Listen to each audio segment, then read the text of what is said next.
Hello, my name is Tom Jorgensen, and I play drums in the orchestra for Beetlejuice the Musical on tour.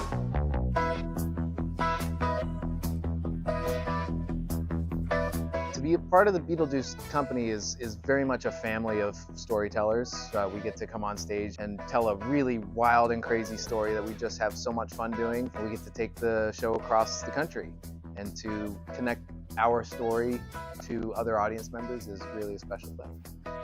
Currently, I use DW drums. So I use Zildjian cymbals, Vic Firth drumsticks, and Remo coated ambassador drum heads. And I have a Ludwig snare drum that I use that is, if not the bread and butter of the show for the drumming and percussion aspect. Welcome to a show about death. I'm gonna need some help. I say this a lot. In order to get to a professional level like we are, you have to start somewhere. Getting involved in, community productions, even in your school, and finding, things that resonate with you on a career level. And if this is something you really want to do, then there's always the next step. There's, either studying with the teacher that plays these shows when they come into town, or scoping out somebody to teach lessons from out of town, either with Zoom or other technologies. But at least to get involved with something is the most important thing, because then that's where, you hear the expression, it's about who you know. Yes, it's very true, but it's about who you know and who you've connected with while doing the same experiences. And so by culminating all these experiences with other people, that's how you meet people. And then those people do work that then involve you, or you do some work that involves them. It all just collectively builds from there. A previous tour I was on was a show called Waitress, the musical.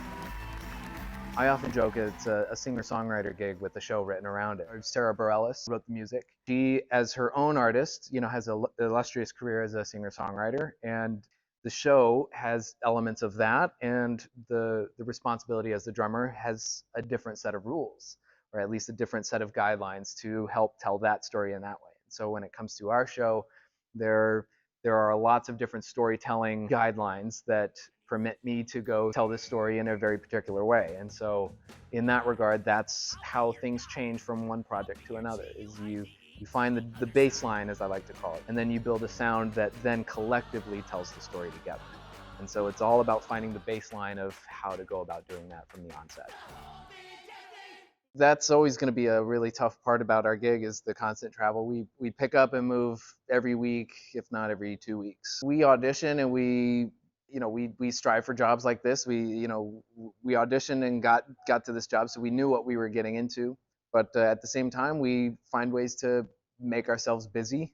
We find certain things to do in whatever town that we are. We try to explore a lot of the areas that we travel to. So just to make our travel a little bit more fresh, explore and see new parts of the world is kind of how we cope.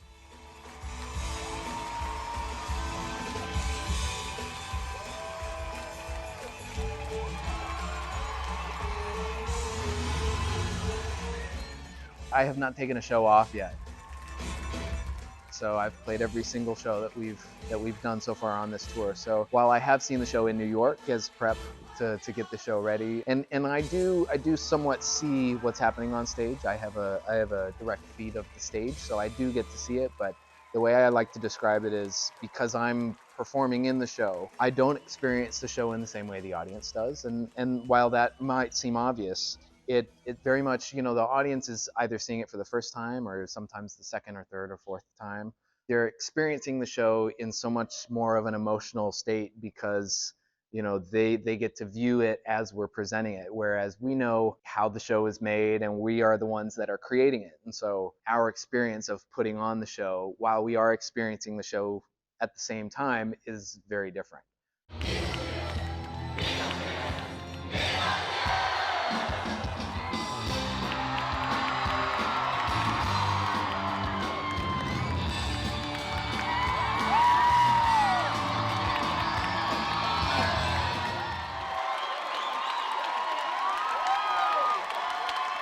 Let's hear it for this cast. We often say that this is a show about death. That's actually really a celebration of life. And you all have given us life. Thank you. I think Beetlejuice resonates so strongly with a lot of our audience members because it encompasses a lot of different genres of music. There's something in this for everyone. There's at the heart of our show. There's a story of being visible. There's an idea in our show that if you feel invisible, it's a very lonely feeling. Our lead Beetlejuice deals his central premise is that he feels lonely and he doesn't feel seen and he just wants to be seen and understood. You're invisible when you're me. There's no one to see my truth. If they could look up, they'd see. Hey, somebody's on the roof. And so I think the message of being seen, being understood, and wanting to really be somebody and to have a voice in the world, the show really encompasses on a lot of that. And it deals with things like grief, it deals with just growing up into yourself and finding your identity and connection with others and finding the good in people and things and situations. And so in a broad aspect, I think a lot of those ideas encompass our story, and that's what really allows people to grab on to and enjoy with our show. You're invisible when you're